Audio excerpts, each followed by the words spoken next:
Hey there weavers, my name is Nicole. I am an artist, a weaver, a teacher, and the owner and creator of Warp Fibers, your online weaving resource.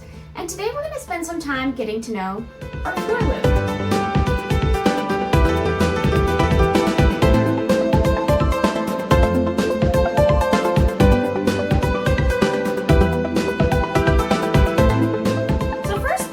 Question that is probably on everybody's mind and is good to just get out of the way from the beginning, and that is, what is a floor loom? And fair. So a floor loom is a piece of weaving equipment that sits on your floor and is used to create usually longer and more complicated weavings. And it does this by utilizing different parts of the loom to do a lot of the work for you. And don't worry, we'll get to the parts of the loom in a minute.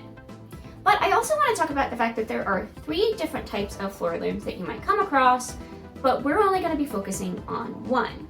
So there are jack looms, counterbalance looms, and counter march looms. But we're going to be working with a jack loom today for 3 reasons. 1, they're generally the most common. 2, they're usually what most weavers start weaving on.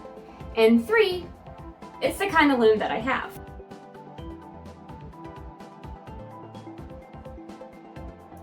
So I have a Harrisville 36-inch 8 harness 10 treadle loom.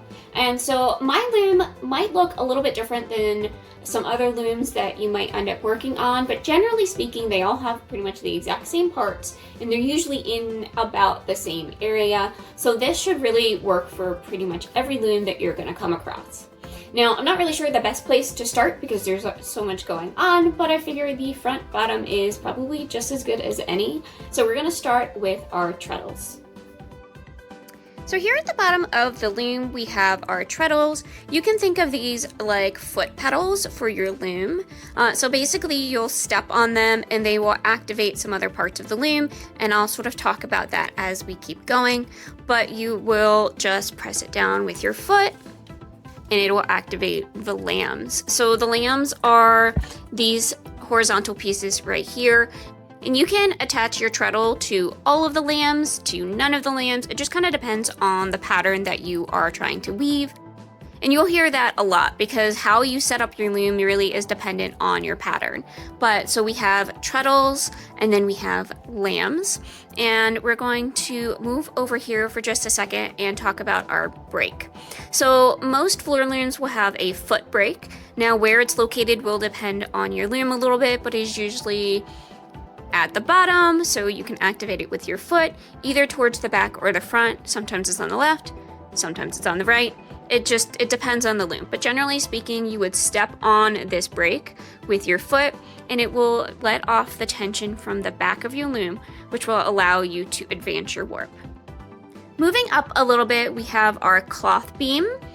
And so our cloth beam is called that because as you continue to weave and you get more and more done, your weaving will come around and wrap around this beam while it is finished. So once it becomes cloth, it will then wrap around here until you're ready to take it off.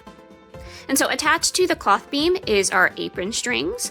In this case, on my loom, it's more like apron ribbon, but sometimes they're a string, like a polyester string. In this case, it is a wide ribbon, but really it does the exact same thing. It connects my cloth beam up here to my apron rod. So the apron rod is usually a metal rod that you will attach your warp to, and that will then connect your apron rod with your apron strings to the cloth beam, and it will all flow and wrap around. Now over on the side of our cloth beam is our pawl and ratchet system, and so this helps to keep the tension on our warp. And we can let off of the tension, which I'm not going to do right now because I have a weaving on my loom, but we can let off of this and it will allow this beam to turn. So again, this helps us advance our warp, but keep everything nice and tight when we're not advancing it. Now, normally there is a crank that will go on the side of your loom that will attach to the pawl and ratchet, but this was a secondhand loom and it only came with one, and I usually keep it on the back of my loom, and so I'll usually just adjust this one by hand.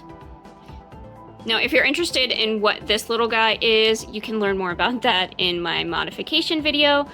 Just like I updated my tie-ups, I also did some other little mods to the loom just to make it work a little bit better for me.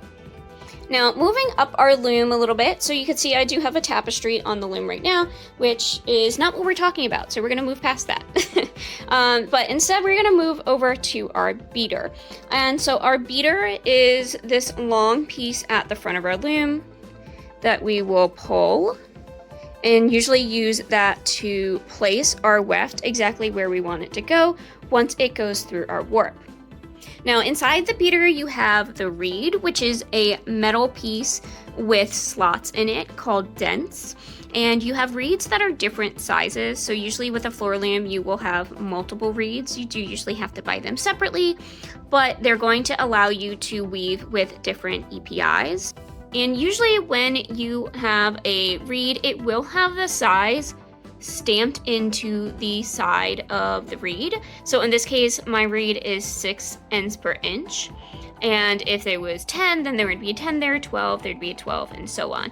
So always look at the side of your reed, either the front or the back, and there should be a number on there somewhere to give you an indication of what size it is and what EPI it will weave at. So not only does the reed space out your warp so that it is a specific EPI, it is also what helps to actually beat your weaving into place. So the beater plus the reed really does the whole job, making sure that your weft goes exactly where you want it to. Now, if we look behind our beater, we get to the harnesses. And this is one of the things that really separates a floor loom from different types of looms like rigid heddle looms, is the fact that we have multiple harnesses. So in the case of this loom, I have 8 harnesses, although I really only use 4 of them, but that's just how I personally weave. I like having 8 just in case, and since I got this secondhand, this is the one that was available. But I have 4 harnesses that I use regularly and 4 more in case I want to. But the reason that the harnesses are what separate this loom from other looms is the fact that on each harness is a lot of heddles. And the heddles are each of these individual wire pieces with a little eye on them.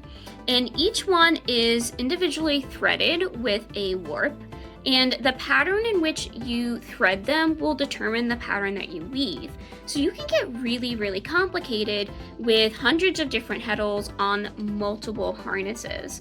And so again, that's what really separates a floor loom from a rigid heddle loom, for example, is that the harnesses really give it a lot more possibilities when it comes to patterns. The harnesses work by stepping on a treadle, which will pull down on the lambs. It will raise up different harnesses depending on what I have them attached to. And you get to choose what they get attached to during your setup warping process. Next, we have the tallest part of our loom, which is the castle. So basically, the very middle of our loom, what kind of brings it all together, this large piece here, this is the castle.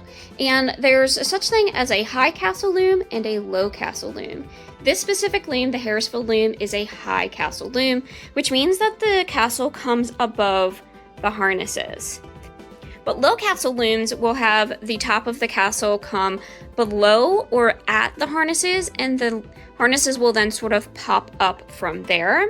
Now, whether or not you choose a high castle loom or a low castle loom will kind of depend on just what you like, what your personal preferences are, and maybe what happens to be available when you are buying a loom.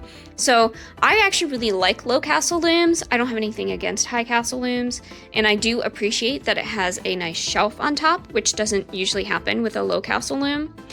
So that is definitely an advantage. But if I had a gorgeous window behind my loom, I would probably prefer a low castle loom, just so I could view behind the loom a little bit better. Now, coming to the back of the loom, it is not that different from the front of our loom. We have another beam. This is our back beam, and so it just serves as a spot for our warp to stop and lay nice and flat. Coming around the back beam down here, we have a second apron rod, some more apron strings, and our warp beam. Now, if the warp was longer, it would come around and then wrap around this beam.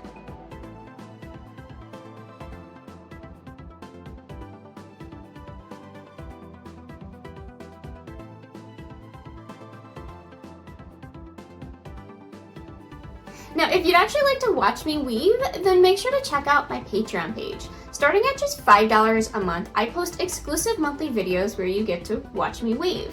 And this past month, I was working on this exact tapestry. Now, not only do you get access to exclusive monthly videos, but you also get a lot of extra fun perks as well, and you get to help support the channel and my studio where I am a full-time artist.